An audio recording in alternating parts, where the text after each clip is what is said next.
नमस्कार। आज कथा सखी में सुनिए हम सबकी चहेती लेखिका मालती जोशी जी की लिखी कहानी उधार की हंसी।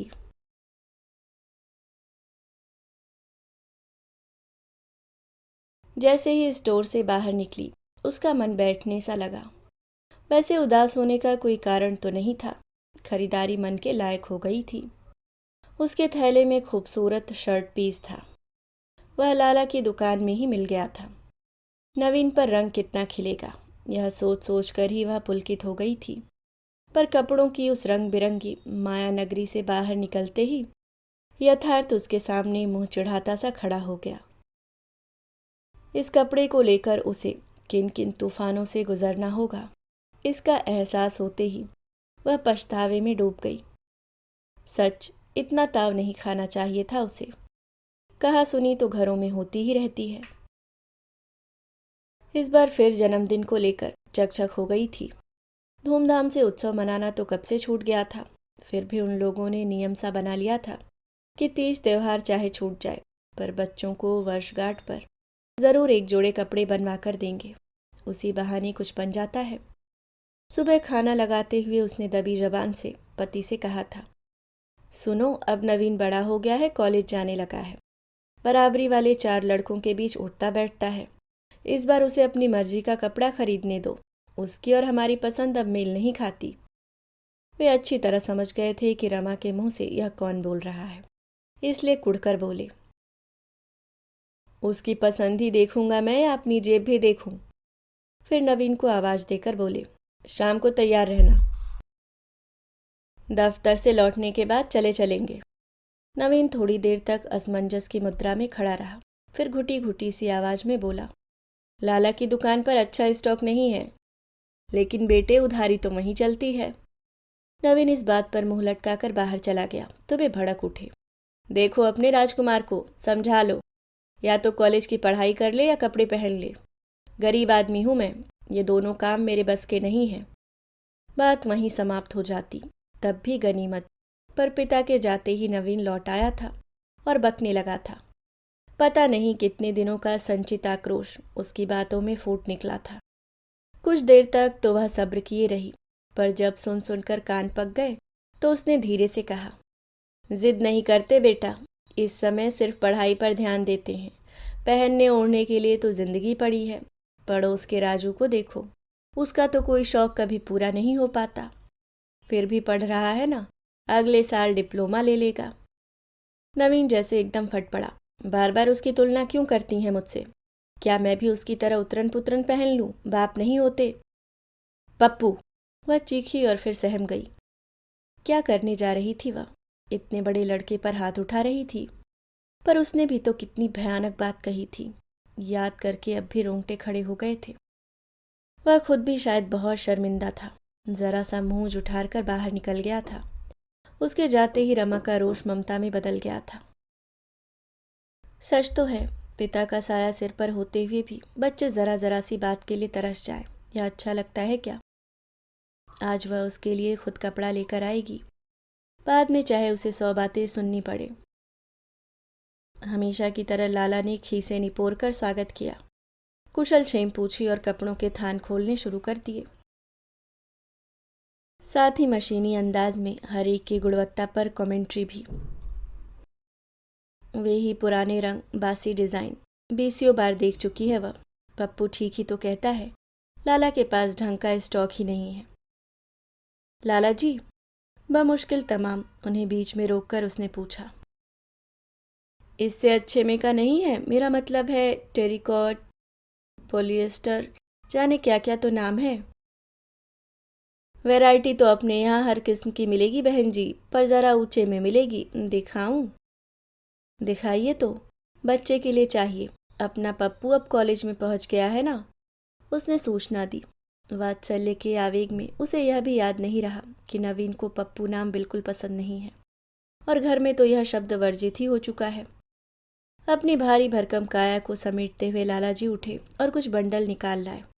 बड़े घाघ होते हैं ये लोग, उसने सोचा। ऊपर से सौजन्य बिखेरते रहेंगे, पर ग्राहक की औकात का खूब अंदाजा होता है इन्हें। उतनी ही मेहनत करेंगे, उधारी वालों को तो पता नहीं क्या समझते हैं। उसके सामने फिर कपड़ों का अंबार लग गया था। 25 रुपये मीटर से सब शुरू हो रहे थे। उसने किसी तरह मन पक्का किया। हल्के नीले रंग पर गहरे नीले रंग के फूलों का एक डिज़ाइन पसंद किया और खाते में 90 रुपये लिखवा कर उठाई। खुश हो जाएगा लड़का, किसी अच्छे दर्जी के यहाँ ही सिलवाएगी इसे। हमेशा वाला दर्जी तो इसका सत्यानाश कर देगा।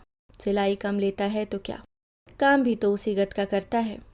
बच्चा एक बार पहनकर खुश हो लेगा। तभी उसके पिताजी के कान में बात डालेगी। जानती है बहुत नाराज होंगे, पर इससे क्या, बच्चे का मन तो रह जाएगा। स्टॉप पर आकर देखा, बस एकदम तैयार खड़ी थी। उसने चैन की सांस ली और चढ़ गई। रोज की तरह ही वह ठसाठस भरी थी और उतनी सर्दी में भी उसे पसीना छूट गया था। कंडक्टर का कहीं पता न था। लोगों की बातों से मालूम हुआ कि ड्राइवर भी सीट पर नहीं है। इंजन घरघराता छोड़कर उतर गया है। भीड़ इतनी थी कि खुद उसे कुछ भी नजर नहीं आ रहा था। सवारियों में अधिकतर लड़के ही थे जो शायद कॉलेज से लौट रहे थे।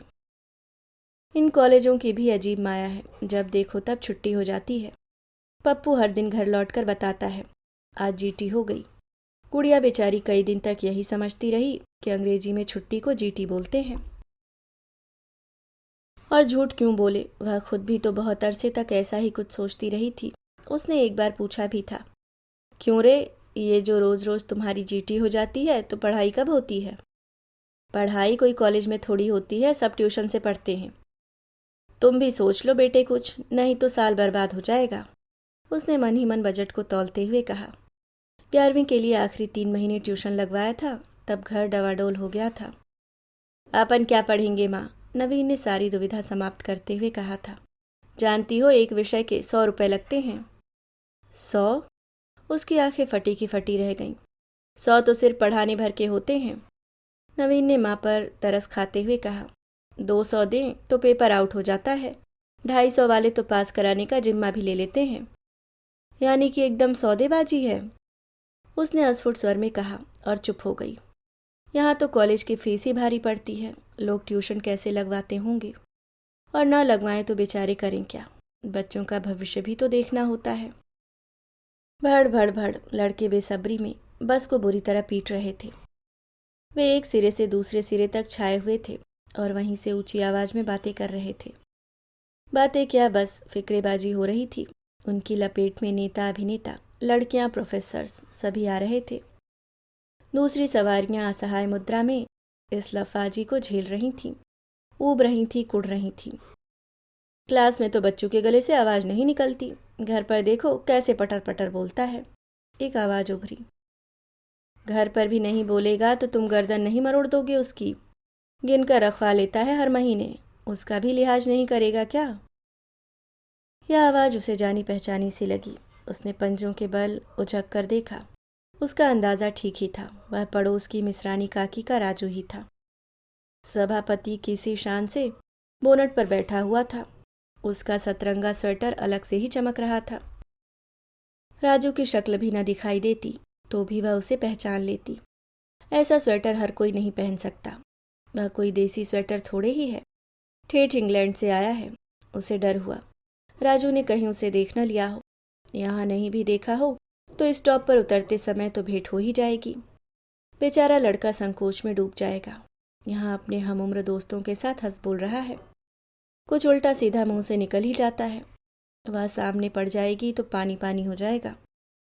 कंडक्टर दरवाजे में खड़े होकर सीटी बजाने को ही था कि वह भीड़ में से रास्ता बनाती हुई उतर गई। क्यों? उसने पूछा। कुछ नहीं, बहुत भीड़ है, अगली बस से आ जाएंगे। कंडक्टर ने एक कुटिल मुस्कान के साथ उसे टैक्सी करने की सलाह दी और जोर से सीटी मार दी। बस मंथर गति से चल पड़ी और रमा उसे ललचाई दृष्टि से देखती रही। दूसरी बस अब पता नहीं कब आएगी, उसने थके मन से कहा और वहीं पत्थर की बेंच पर बैठकर सुस्ताने लगी।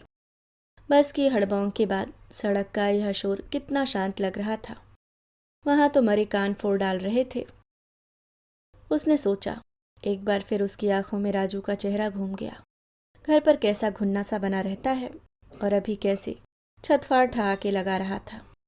और स्मार्ट भी कितना लग रहा था। लोग झूठ थोड़े ही कहते हैं, 1 नूर आदमी 10 नूर कपड़ा। आजकल तो कपड़े से ही पर्सनालिटी बनती है। उसने कल्पना में नवीन को वह प्यारी सी शर्ट पहनाकर देखी और निहाल हो गई। अगले साल सर्दियों में थोड़ा हाथ खुला रहा तो वह भी नवीन के लिए इसी तरह का स्वेटर बुन देगी। कोई बहुत मुश्किल थोड़े ही है, बस रंगों की जमावट भर ठीक होनी चाहिए। स्वेटर सचमुच बहुत शानदार था। परसों ही राजू पहली बार पहन कर निकला तो उससे रहा नहीं गया था। लपक कर पूछ ही लिया, बहुत प्यारा स्वेटर है राजू, किसने बनाया या रेडीमेड है? राजू ने जैसे सुना ही नहीं और वह चुपचाप चला गया था। काकी ने ही उदास स्वर में बताया, क्या बताऊं दुल्हन, साल भर से पेटी में पड़ा है, पहनता ही नहीं था। आज पता नहीं कैसे मन हो आया। क्यों? कहता है किसी की उतरन नहीं पहनूंगा। बंगले से मिला है? और क्या, बहू जी के छोटे भाई विलायत में है ना। पारसाल वे आए थे तो छोड़ गए थे। बहू जी ने ही कहा था कि राजू के लिए कुछ दे जाओ, तो वे दे गए थे। बहुत ख्याल रखती हैं वे। अरे उन्हीं के आसरे तो पल रहे हैं हम लोग। ये जो इतना बड़ा हो गया है तो उन्हीं के जूठन खाकर हुआ है। पर पता नहीं क्यों सब भूल जाता है और ऊटपटांग बोलने लगता है। वो कुछ भी कहता रहे, मैं तो उनके एहसान भूल नहीं सकती। तुम ही बताओ, ये जो आज पढ़ रहा है तो क्या मेरी भी साथ थी? मेरे लिए तो वे दोनों भगवान हैं। और काकी ने सचमुच हाथ जोड़ लिए। वे ठीक कह रही थी। यह सचमुच मोहिते साहब का ही प्रताप था कि राजू पढ़ रहा था। काकी ने तो 11वीं के बाद ही हाथ टेक दिए थे, लेकिन उन्होंने ही जिद की। बोले, बच्चे ने रात दिन मेहनत की है, इतनी अच्छी डिवीज़न लाया है तो क्या घर में बैठने के लिए? उन्होंने ही दौड़ धूप करके उसे पॉलिटेक्निक में प्रवेश दिलवाया था। पढ़ाई का सारा खर्च एक तरह से वे ही उठा रहे थे।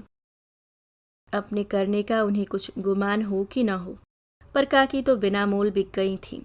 उपकारों का यह सिलसिला बहुत पुराना था। राजू के पिता की मृत्यु के साथ ही शुरू हुआ था।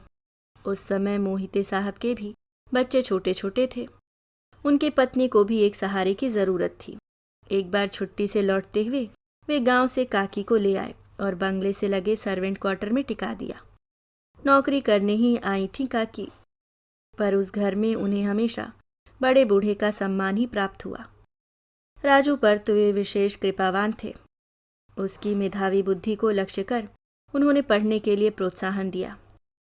उनके घर का बरामदा स्टडी रूम बन गया था। वहाँ मेज कुर्सी टेबल लैंप हर चीज की व्यवस्था थी। जब मन होता वह वहाँ जाकर बैठ जाता। पर पता नहीं क्यों इधर 1-2 वर्षों से राजू बंगले से कतराने लगा है। उसको माँ का वहाँ काम करना भी खलने लगा है, पर मजबूरी है। ये जो 2 कमरों का मकान है, इसी नौकरी की बदौलत तो है। जेठ देवरों की कृपा से साल भर में जो गांव से आ जाता है, उसी के सहारे तो नहीं रहा जा सकता। एक ट्यूशन भी करता है राजू, पर उससे क्या होता है? फिर भी जब तब वह अपना क्षोभ प्रकट किया करता है। उम्र के बढ़ने के साथ उसमें नया बोध जागा है।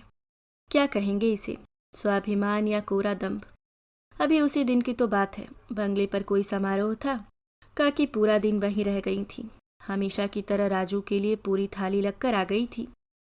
उस थाली पर दिन भर मक्खियां भिनभिनाती रहीं और राजू खिचड़ी खाकर चला गया था। बहुत रोई थी काकी उस दिन। अन्न का श्राप बहुत बुरा होता है दुल्हन, कब इस लड़के को अकलाएगी? उन्होंने बिसुरते हुए कहा था। सच तो है, अपने ही रक्त मांस से पले ये बच्चे एकदम कैसे अजनबी बन जाते हैं। नवीन को ही देखो, कितना बदल गया है। बाहर की चकाचौंध दुनिया में घूमकर आता है तो घर की हर चीज उसे बेढंगी लगने लगती है। परसी हुई थाली को देखकर रोज मुंह बना लेगा। वह हताश हो जाती है। सारे किए कराए पर पानी फिर जाता है। अब अपने लाडले के लिए वह रोज पूरी पकवान कहाँ से लाए? नल से 1 बाल्टी पानी लाना पड़े तो उसका मुंह फूल जाता है। आटा पिसाना तो उसने जैसे छोड़ ही दिया है। गुड़िया ही बेचारी झोले में 5-5 किलो पिसा लाती है, पर 10-12 साल की लड़की को बार बार चक्की पर भेजना भी तो अच्छा नहीं लगता। एक आध दिन फिर उसके पिता से ही कहलवाना पड़ता है। काम तो कर देता है, पर उस समय उसका चेहरा देखने लायक होता है। और तो और उसे अपने घर से भी चिढ़ होने लगी है। छोटा तो खैर है ही, पर उसके साथ ये सर्वेंट क्वार्टर क्यों जुड़ा है, दोस्तों को बताने में भी शर्म आती है। अब रमा उसे कैसे बताए कि इस महानगर में सिर छिपाने की ये जगह मिल गई है, यही गनीमत है। 7-8 साल से रहते हैं वे लोग। काकी का भला सा पड़ोस है, फिर भी निश्चिंत कहाँ हो पाते हैं। गर्मियों में जब भी तबादलों का दौर शुरू होता है, उनका दिल डूबने लगता है। कहीं कपूर साहब का ट्रांसफ़र हो गया तो 150 रुपये माहवार में अब इतना बड़ा घर कहाँ मिलेगा। कमरे 2 ही हैं तो क्या हुआ, आसपास खुली जगह कितनी है। पिंग। दूर से आती हुई बस ने उसका ध्यान आकृष्ट किया और वह पर्स झोला संभालती उठ खड़ी हुई। बस यह भी भरी हुई आई थी, पर काफ़ी लोग उतर गए थे, इसलिए उसे बैठने की भी जगह मिल गई थी। अपनी सीट पर इत्मीनान से बैठने के बाद उसने इधर उधर देखा। इसमें भी लड़के ठूसे हुए थे। उनमें से अधिकांश खड़े हुए थे और अपने बेलौस अंदाज में हंस रहे थे, आवाज़ें कस रहे थे। कई बार सिगरेट के धुएं का भपका उसके नथुनों से टकराया, पर उसे गुस्सा नहीं आया। पता नहीं क्यों उसे लगा कि यह हंसी एकदम खोखली है। ये फक्कड़पन, अक्खड़ अंदाज भीतर के खालीपन को भरने का बहाना भर है। वह बैठे बैठे सबका निरीक्षण करती रही। कल्पना की आंखों से उनका जीवन पढ़ती रही। ये नीली पैंट वाला ज़रूर बॉल पेन के लिए बहन से झगड़ कर आया है। धारीदार कमीज वाले को जाते ही केरोसिन की लाइन में लगना है, तभी तो मुंह बना रहा है।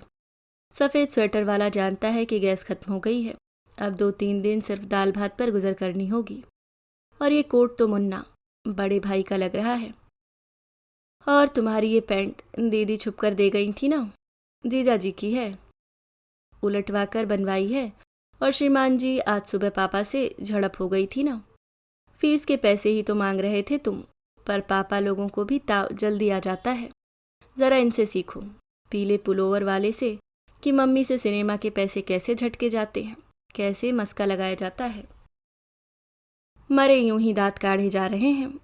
उसने चौंक कर देखा। उसके पास बैठी महिला इस वानर सेना को घूर रही थी और भुनभुना रही थी। हंसने दो बहन, उसने मृदुता से कहा। अपना क्या लेते हैं, वक्त का यही छोटा सा हिस्सा तो उनका अपना है, फिर तो वही हाय हाय करनी है। महंगाई की मार ने हम लोगों की हंसी तो छीन ही ली है। इन्हें तो मौज करने दो, क्या पता यह हंसी भी उनकी अपनी है या उधार की। पास बैठी महिला आंखें फाड़कर उसे देखती रह गई। अभी आप सुन रहे थे मालती जोशी जी की लिखी कहानी उधार की हंसी। दोस्तों, अगर आपको कहानी पसंद आई तो चैनल को सब्सक्राइब ज़रूर करें। मिलती हूँ किसी और नई कहानी के साथ, तब तक के लिए मुस्कुराते रहिए। धन्यवाद।